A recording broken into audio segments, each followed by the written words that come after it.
You many many happy returns of the day. दिवाळीचा असेल. हां हा बघ. Happy birthday Baburao. Happy Diwali Baburao. Baburao. हो बाबूराव. बोला. हॅपी दिवाळी. हा हॅपी दिवाळी. आला नाही काय? हां मला 2 टिक आले. 2 आले का? हां क्या वाचा तू मेसेज. वाचला की? तुझ्या बायकोला सेंड करू हा मेसेज. नको जाऊ दे.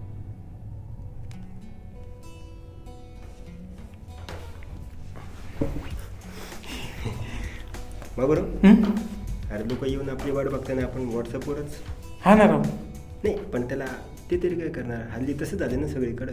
बरोबर आहे. म्हणजे कोणता पण सण आला ना तर आधी सगळ्या शुभेच्छा व्हॉट्सअप आणि फेसबुक. असे का? एक मिनिट थांब. हां SMS आला काहीतरी. अरे लोक बघताय.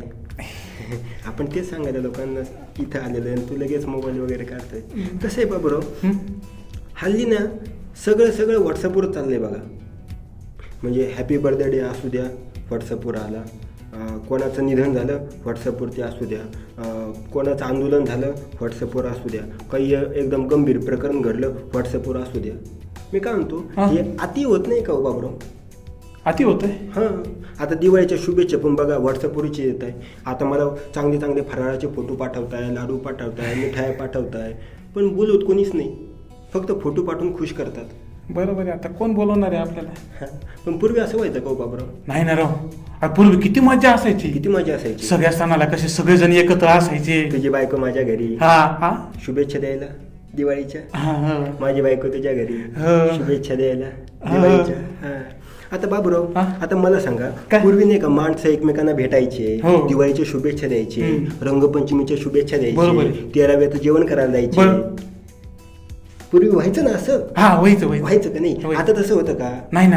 आता पूर्वी बघा आपण मस्तपैकी मातीच्या पंत्या लावायचो. बरोबर. मस्तपैकी आपण आपलं वातावरण एकदम सुगंधित करायचो, प्रसन्न वातावरण करायचो. मग पण आता सगळं सारून बी घ्यायचं ना आपण. मग मस्त आपले जनावर मस्तपैकी धुवून वगैरे त्यांना सजवून गावात आपण त्यांची मिरवणूक काढायचो. पण हल्ली तसं होत नाही हो बाबूराव. आता हल्ली ती मातीची पंतीच दिसू राहिली नाही हो.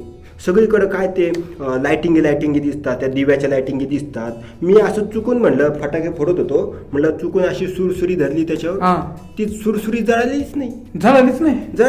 एक तास झालं तसंच उभं राहिलो. नंतर कळलं ती नकली आहे पण ती. आता बघा असं होईल तर कसं होईल बरं? बरोबर बघून घ्यायचं ना पहिल्यांदा. आता कसं व्हायचं बरोबर. पण मी काय म्हणतो की जर माणसं भेटलं की किती चांगलं वाटतं. तसं नाही राहिलं. आता जाऊ दे आपल्याला काय करायचंय. आपण याचंच वागायचं. नाही रे बाबा. आता हे बघ मी तुझ्या घरी आलो की तुझी बायको बाहेर यायची मला फराळ द्यायला. तू माझ्या घरी आलं की माझी बायको तुला म्हणायची पण इथून असं म्हणाल का माझी बायको? नाही. माझी बायको म्हणाल बसा भाऊजी चहा प्या फराळ करा.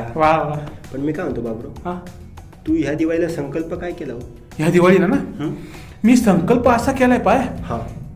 नाही सुचला? राहू दे. कसं आहे माहिती आहे का बाबूराव आपल्याला या लोकांना संदेश द्यायची काहीच गरज नाही. हे सगळे लोक सुज्ञ आहे, हुशार आहे, त्यांना समजतं काय करायचं आणि काय नाही. त्याच्यामुळे आपण त्यांना जास्त हुशारकी शिकवायची गरज नाही. असं पण आपण फक्त आता एकच करायचं काय की आता ह्या वर्षभरात ज्या शेतकऱ्यांनी आत्महत्या केल्या आपण त्यांचं दुःख वाटून घेऊ. आपण त्यांच्या दिवाळीच्या सणात सहभागी होऊ. त्यांच्या संग आपण दिवाळी साजरी करू. बरोबर आहे की नाही? जे हजारोचे फटाके फुटतात ते आपण कुठेतरी कमी करू. त्या पैशांचा कुठेतरी योग्य वापर करू आपण. आणि जे आपण उन्हातानाचे जे शेतकरी पण त्या तयार करतात रोडवर बसतात पण आपण त्यांच्याकडे जातच नाही जात ना.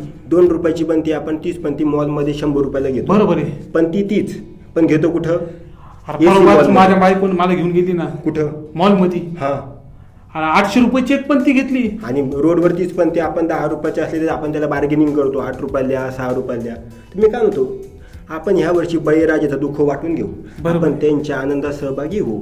बरोबर आहे की नाही? तर काय होईल माहिती आहे का आपला शेतकरी राजा उपाशी राहिला की आपल्याला चांगलं वाटेल का? नाही.